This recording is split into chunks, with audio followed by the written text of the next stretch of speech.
ちょっと待って。Okay.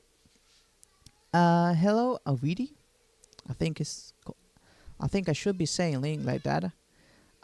And welcome to my Peruvian History 301. The 101 is prehistoric history. The 201 is the colony stuff. 301 is the Peruvian independence and the first years of the republic.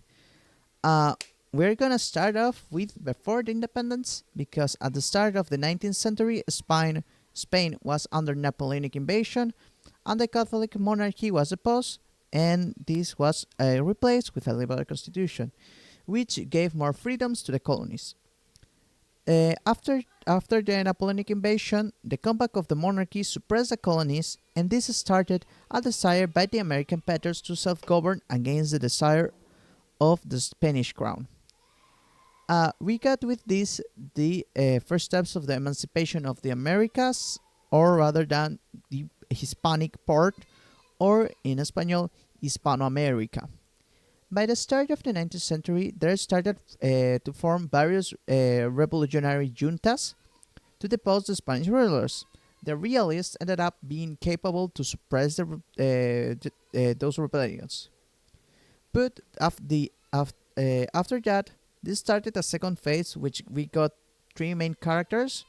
From South America, we got Simon Bolivar from the Viceroyalty of New Granada, Jose de San Martin from the Viceroyalty of Rio de la Plata, and from North America, we got Vicente Guerrero from the Viceroyalty of New Spain or Nueva España.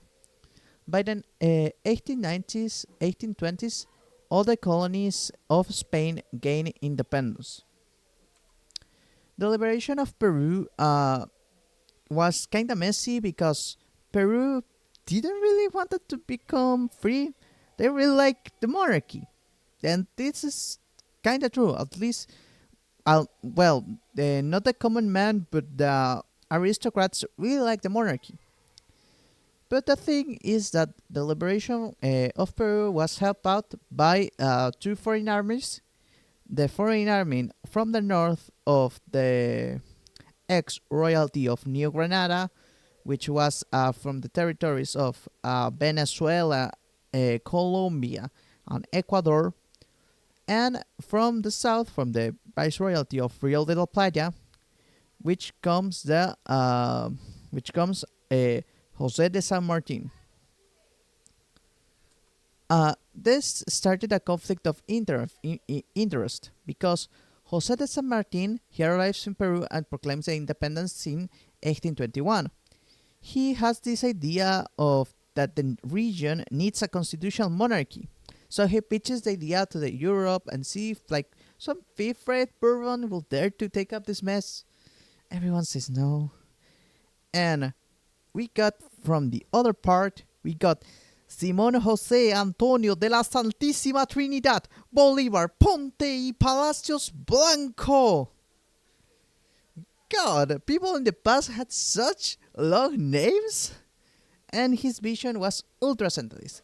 He wanted a unified republic with himself as a supreme leader. When he arrived in Peru, he did so with a very different idea.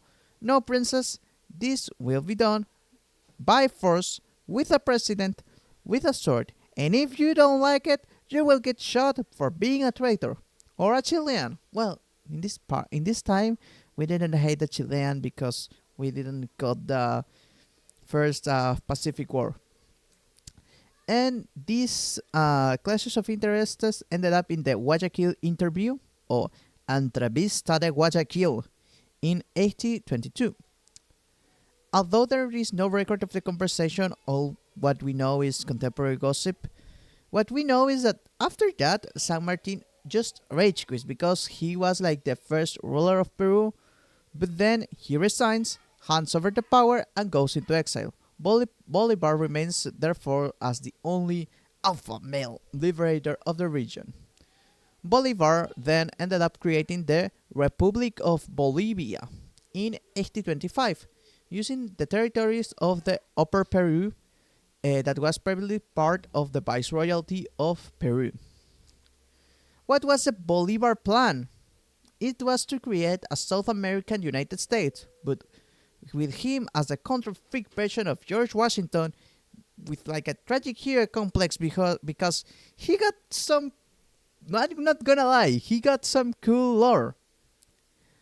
The dream was to create the Gran Colombia, a federation with New Granada, Colombia, Venezuela, Ecuador, and Peru under a single flag. The main problem was each region has their own elites, its economy, its indigenous language, its coca, its leader, and its desire to not be ruled by anyone. So, Bolivar in Peru. He entered with Sucre to liberate the territory with the help of Venezuelan and Colombian troops, and even with some like weird state Argentine, and he beat up the Royalists to a pulp in Ayacucho in 1824.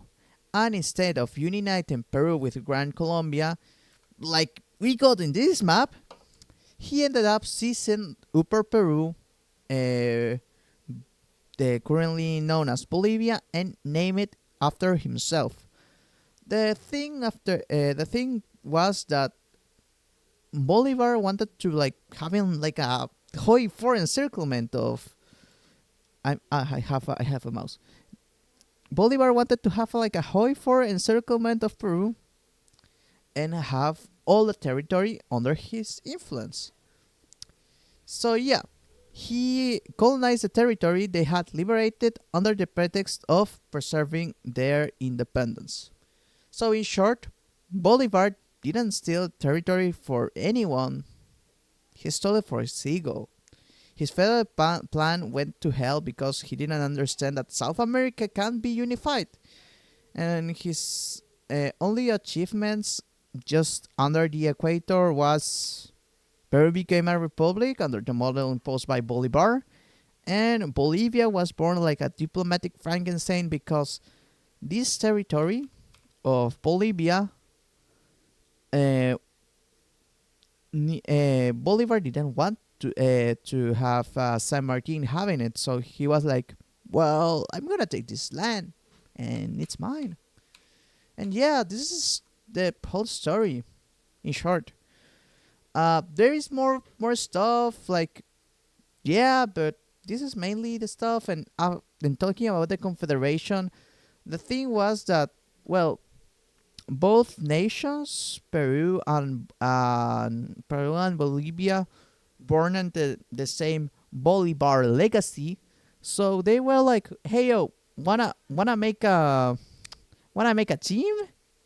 And they go like, "Yeah, let's give it a go." But then Chile was like, "No." Argentina was like, "Oh hell no."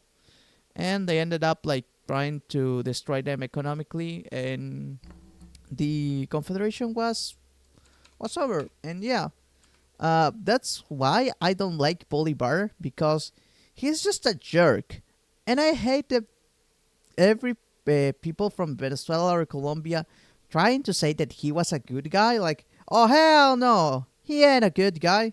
He was a fucking dictator, and not like a cool dictator. He was like a not cool dictator. But yeah, this is like the in very short what the fuck happened on Peru, and I hope you kind of understand. And yeah, this takes like 9 minutes, so I'm not gonna take more of your time. See ya.